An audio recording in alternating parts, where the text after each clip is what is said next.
Pressure. क्यों हमें English बोलते समय उस प्रेशर का अनुभव होता है? क्यों हम खुद को इतना दबाव में महसूस करते हैं? आखिर ऐसा क्या है जिससे हम अपने आप को इतना प्रेशराइज्ड फील कराते हैं, अपने आप को दबाव महसूस कराते हैं? ऐसी कौन सी चीजें हैं? क्या आपने कभी सोचा है कि जब आप कोई और नई चीज सीखते हैं, जैसे कि आप कार चलाना सीखते हैं या फिर आप स्विमिंग करना सीखते हैं या फिर आप कोई भी और नई चीज सीखते हैं, क्या तब भी आपको उसी तरीके का प्रेशर फील होता है, उसी तरीके से आप दबाव महसूस करते हैं जिस तरीके का दबाव आपको इंग्लिश बोलते समय महसूस होता है? आखिर ऐसा क्यों है?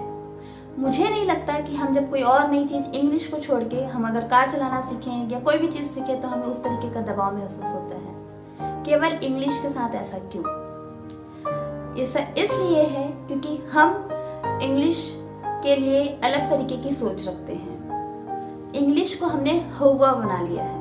हौवा आप लोग समझते हैं ना? हिंदी में हौवा मतलब कोई ऐसा चीज जो बहुत बड़ा है, जिसे हम सोचते हैं कि हम नहीं कर पाएंगे, हमारे बस का नहीं है, ये हमसे तो होगा ही नहीं। यही मेंटालिटी के साथ हम जीते हैं। यही हमारा माइंडसेट है इंग्लिश को लेकर के। इसके पीछे कई तरीके के कारण हो सकते हैं। ये एक अलग ही चर्चा का विषय है जिसे मैं किसी और वीडियो पे शेयर करूंगी।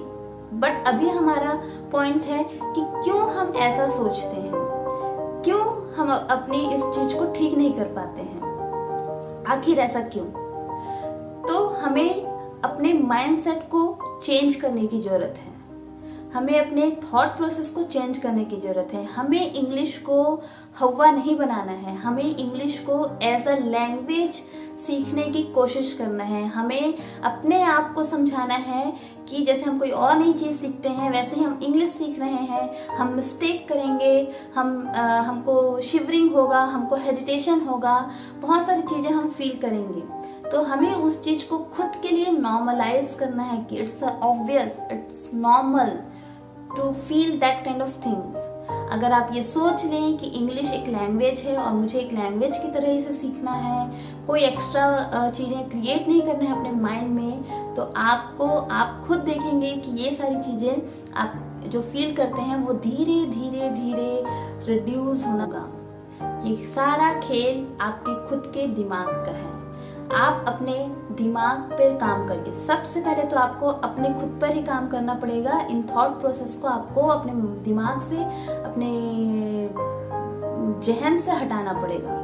जब तक आप इस पे काम नहीं करेंगे तब तक मुझे लगता है कि आपको इंग्लिश सीखने में परेशानी होती रहेगी। बाहर की चीजें जो बाहर से हमको होता है, हम डरते हैं कि लोग हम पे हंसेंगे, हम पे ये करेंगे, वो तो एक एक्स्ट्रा फैक्टर है। पर उससे पहले आपको खुद पे काम करना पड़ेगा। खुद को अकेले में बैठ के आपको अकेले में सोचना पड़ेगा कि हम क्यों पहले से ऐसा फील करते हैं कि हमको नहीं आता या हम सीख नहीं सकते या हम हेजिटेशन फील करते हैं। हम ऐसा कुछ क्या कर रहे हैं? हम गलती करने से डरते हैं, हम लोगों के हंसने से डरते हैं कि लोग हम पे हंसेंगे।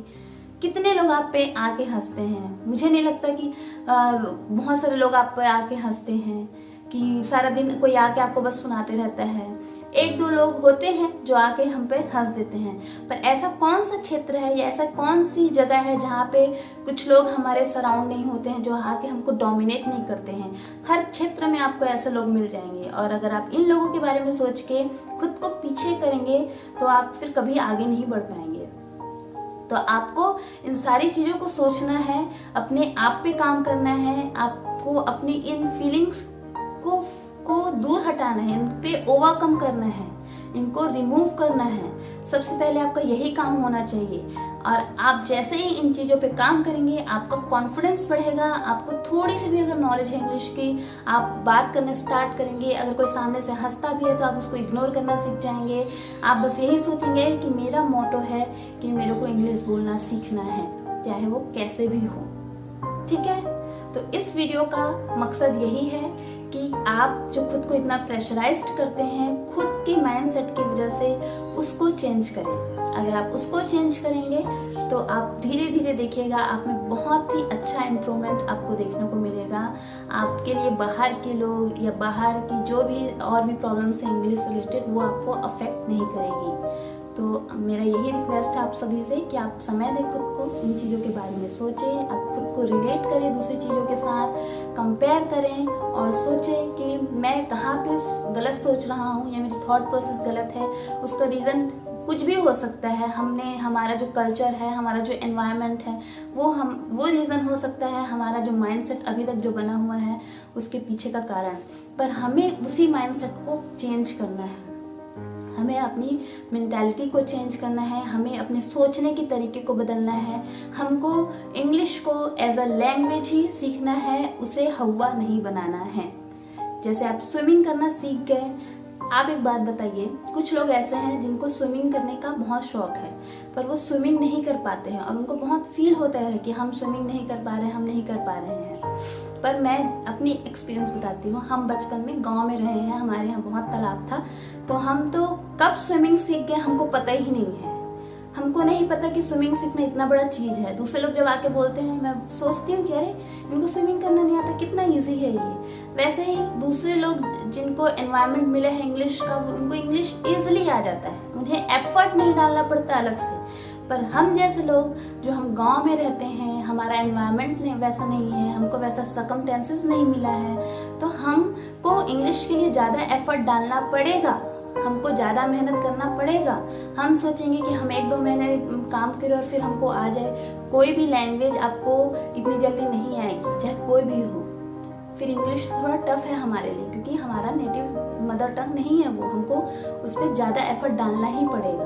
तो जितना आप समय देंगे, जिस दिन आपका मेहनत जो है वो आपकी जो प्रैक्टिस है उस लेवल तक पहुंच जाएगी, उस दिन आपको आपकी मेहनत का आउटकम दिखेगा, आपको रिजल्ट दिखेगा।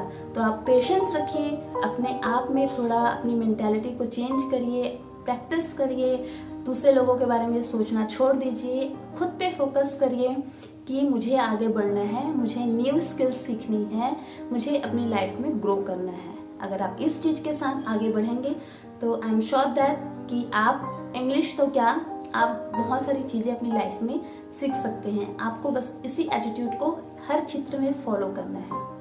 Thank you.